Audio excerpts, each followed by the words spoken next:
Hello my little and not so little guitar gurus. I'm AndyPaul and welcome to Guitar Guru channel.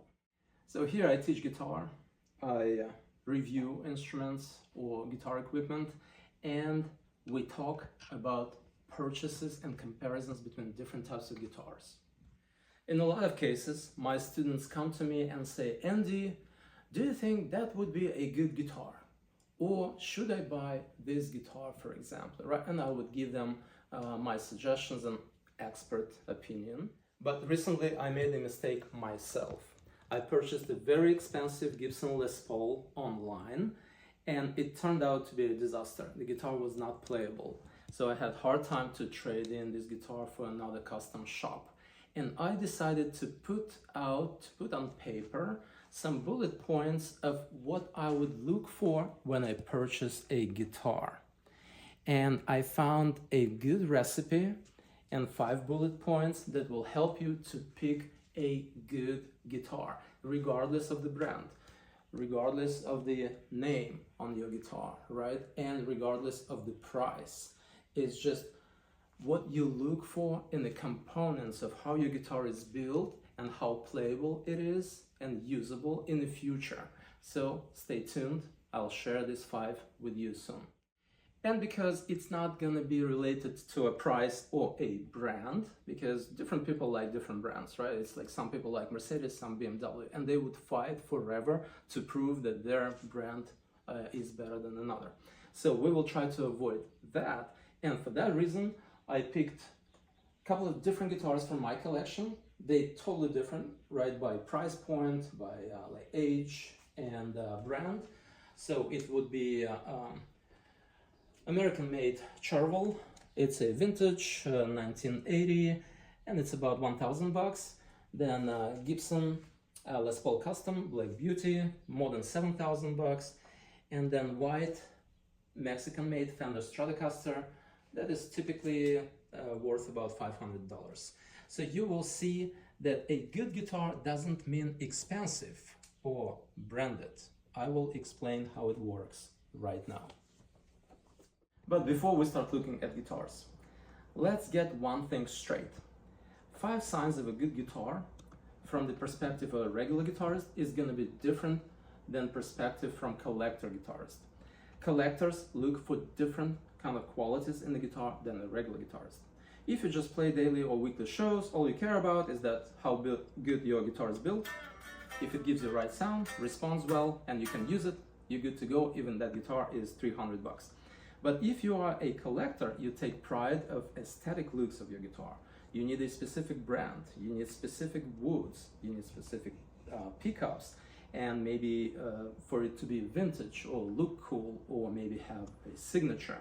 So I would give you 5 signs of a good guitar from the point of view of regular guitarist, and as a bonus track, 5 signs of a good guitar from the perspective of a collector guitarist. So let's get to it. Point number 1 of what you would look for when you purchase a guitar is the neck, or basically how straight the neck is. If you want to check if your neck is straight and not twisted or curved, you look from this point, from the headstock, where you can see if the line created by fret wires and fretboard is straight. It's acceptable if it's a little bit curved inwards, right? Because naturally strings pull your neck in this direction and it will create a little bit of a curve. But avoid curves that go outwards, because when you press string to a specific fret, it might give you buzz or even dead note if neck is not perfectly straight. So what you do, you check the neck, and then you take this guitar as it goes, as it hangs on the wall, and without plugging in, you strum and then grab the guitar on the bottom of the body of your guitar, right? You strum loud and see if you feel the vibration. If vibration of strings through the neck is transferred to the body of your guitar, all right? So that would be first point. If it sounds bright, loud, and you feel how guitar trembles, that's a good sign. Now let's compare some of my guitars. So that's how you do it, right? You hold it with your left hand, or basically you have a guitar on the wall, then strum loudly and grab the bottom of your guitar. Feel the resonance, the vibration of the body. So on this one is not very projected and sound is not super loud, right? So this guitar relies mostly on pickups, but you've got to understand that sound is not coming from pickup. Pickup is a microphone. So it's like guitar is an artist and this is the microphone. For example, you're singing, and if you're not a good singer, the good microphone is not gonna save you much, okay? So that's why these guitars have active electronics. They try to improve sustain or squeeze some frequencies from the guitar that it naturally does not have. Now, another one would be a super expensive Gibson Les Paul custom shop. So we'll strum same way and grab. All right, so it's a little bit more projected and loud sound, and vibration is fine grain, but it's very pronounced on this guitar. Now, super inexpensive Mexican-made Fender. We hang it, we strum and grab. Very nice resonance and vibration, and very loud and projected sound. So it's a good sign that this guitar is well built, right? Although it's the least expensive out of all three. So you see how it's not related to price actually. So after you verified the neck is straight, or you ask someone at the guitar store to adjust the truss rod to make it straight, see how close strings are to fretboard, okay? General rule of thumb, what I found is a good recipe for myself. If I have a 1 millimeter thick, like heavy pick, and I put it in between fret number 12 and strings, it stays, all right? Strings are pressing it in, so it's not falling off. So I have approximately 1 millimeter, or maybe even less, distance or action between strings and fretboard. So that's how you check. If you have thin picks, get two of them together, half a millimeter each, and see if they stay like that. Next, check the quality of fret wires. So these are so-called jumbo frets, right? They are thick.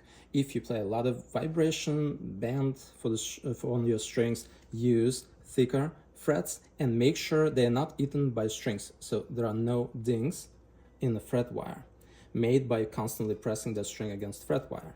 Also, pay attention how tall your fret wires are, right? So how far they're sticking out. If they're too close to the fretboard, it's gonna be hard to bend string or vibrate. You'll be losing the string, right? So you need tall and thick fret wires. Unless, of course, you play jazz and you don't vibrate or bend much, right? Then thin and low frets are gonna work for you. So the first bullet point is how straight the neck is, how close strings are to fretboard, and quality of fret wires. Remember, you've got to put 1 millimeter pick in between strings and see if it stays, if it does not fall. All right, that would be good action. Straight neck. You check all the frets. If they don't give you dead notes when you bend, if it sounds proper, and so on. And if all bends on all top strings give you actual note without buzzing, that's a good sign, a sign of a good guitar right there. Number two would be whether or not your guitar has a tremolo bar, like this Floyd Rose, for example, with the tremolo bar, right? So if you need additional ways of vibrating string or note, you would need that. I will not recommend it for beginners because it has a lot of hassle. You've got to know a lot. So if you just start learning how to play guitar, do not pick a guitar with Floyd Rose. When you bend string, it affects the position of that Floyd Rose tremolo bar, and it will change and modify the tune of your guitar.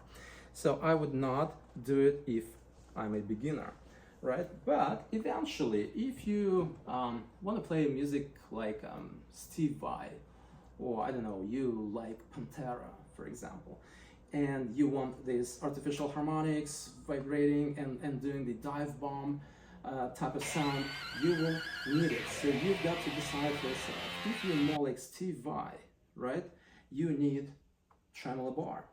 If you're inclined towards maybe Zakk Wylde, who just shreds and he never is using a tremolo bar, then you simply don't need a guitar with Floyd Rose. All right.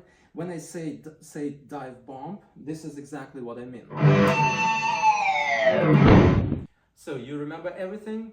Number one, how straight the neck is. If you don't get buzzes when you press string to fret, right?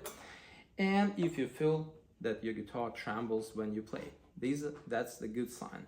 Second one is whether or not you need tremolo bar.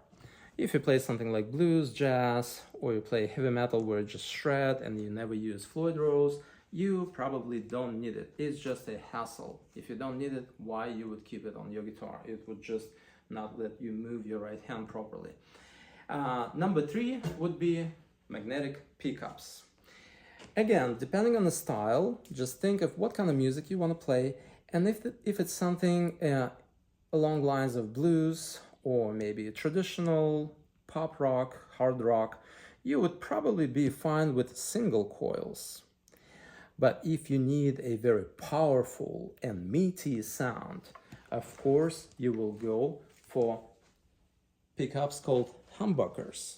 They are more powerful and give you bigger sustain and more powerful distortion sound. Number four, my friend, you're looking for ergonomics of your guitar. What I mean by that, in regards to your playing style, you just see if it feels comfortable to play it. For your left hand, if you're not catching up with edges of the fret wires, for example, then you see how on Fender Stratocaster, this volume knob is right underneath the bridge pickup. So for most playing techniques, it kind of prevents you from moving your right hand properly. It's catching up with your pinky and not letting you move your right hand. Unless you are old school and you play here, or like some other guys that put pinky in between volume and tone, and they try to play with partially moving the wrist. If you prefer Fender Stratocaster and you feel like it bothers you to have volume control here, I've seen that some people just move it to this tone knob. All right, so that place is gonna be free, the space is gonna be empty for you to move your right hand. Or you can just pick a different brand of a guitar. For example, on a Gibson, you don't have this issue. All volume controls are far from your right hand bridge position when you do palm muting. And ultimately, you check number of frets on your guitar. Technically, Stratocaster has only 21 fret, while on a lot of heavy metal and thrash metal guitars, it's 24 frets. Quite a big difference. So think to yourself, if you are more like a guitarist who's playing something in a higher position and you need this range, go for a guitar that has 24 frets. A lot of Jackson's, Ibanez, and PRS guitars offer 24 fret fretboards. And finally, after ergonomics, you check if your guitar has a good sustain, especially if it's a requirement for your playing style. If up on stage you want to hit a note and make it sound long, make sure your guitar can give you this capability, right? If you have a lot of dead notes, you pick and it dies, that means the guitar is not suitable for your playing style. All right, so make sure on all frets, on all strings, sustain is good. It lasts long, right? That's what you need. So pay attention to sustain if it's up to your playing style. Now, bonus material. 5 signs of a good guitar from a perspective of a guitar collector. Someone who takes pride in aesthetics of the guitar. Number 1 is going to be materials of which your guitar's body and neck is made of. Because we all know that if it's mahogany, for example, like in Gibson Les Pauls, especially if it's a good wood, it gives you warm sound, fine grain, right? Good sustain. On the other hand, if you want punch and bite and you want glossy sound, like on Fender Stratocaster, you would go for, let's say, maple body. Number 2 for gourmet guitarists. Whether or not the neck is attached to body of your guitar using bolts. If it's bolted, or let's say on Gibson Les Paul, it's glued, right? Gibson's glue the neck to the body, Fender bolts it. All right, when you have bolts, it gives you punchier attack and breaking glass like sound, right? While if you're going after sustain and warm, balanced tone, you would pick something like Gibson Les Paul, especially if it's custom shop. Number 3, from the perspective of guitar's collector, a sign of a good guitar, number 3 for them, is the finish of the body of the guitar. All right, we all know that even though it's a good wood, if you cover it with a thick layer of polyurethane finish, it will suffocate the moving of the wood, the breathing part, the resonance. And on the other hand, if you use a thin layer of Nitro Lacquer, that Nitro finish will let the body of your guitar resonate and move. Number 4, sign of a good guitar from collector's standpoint, is age of your instrument. So vintage or new, that's the question. Although my humble opinion is that contemporary custom shops are much better than most vintage guitars, still a lot of collectors go for vintage. So signature models, vintage guitars that are 30, 40, 50 years old, something like that. Again, it has no practical use, right? It's just admiring or buying this instrument as a piece of art, for example. In time, it will get only more expensive, but that's again up to collectors to gauge whether or not they need older and real vintage and old-looking, naturally old-looking guitar. So if it's a good vintage guitar, the quality of the wood was initially fine, right? Then it dried out inside and it absorbed the vibration of your sound production, of your playing style, right? And in time, the finish will crack in some places and it will let your body of your guitar breathe even more. Number 5, sign of a good guitar for a collector. Of course, it's a brand name on the headstock of your guitar. Of course, if you see a Fender, Gibson, PRS, Sooo, Music Man, then you think, yeah, that's a good guitar, again, from collector's standpoint. So this is something like a stamp of equality on your guitar. If it's Fender or Gibson, you know that the entire corporation, the huge global factory, gives you a word that if you buy this instrument, you will sound like Slash or Jimi Hendrix or Richard Blackmore, right? That is why people pay for brands. But of course, all these bullet points are debatable. And I know that some people will come into comments and say, well, you're comparing something that cannot be compared.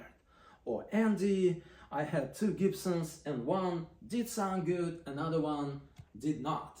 Or I had a Gibson that didn't have sustain, but then I purchased Mexican Stratocaster and I played and played and played and dried down the wood. And then it starts sounding better than my Gibson custom shop. And you don't know anything and I can counter you on each and every word you said. So put all that in the comments and we'll discuss further. Until then, Guitar Guru, Andy Paul, bye.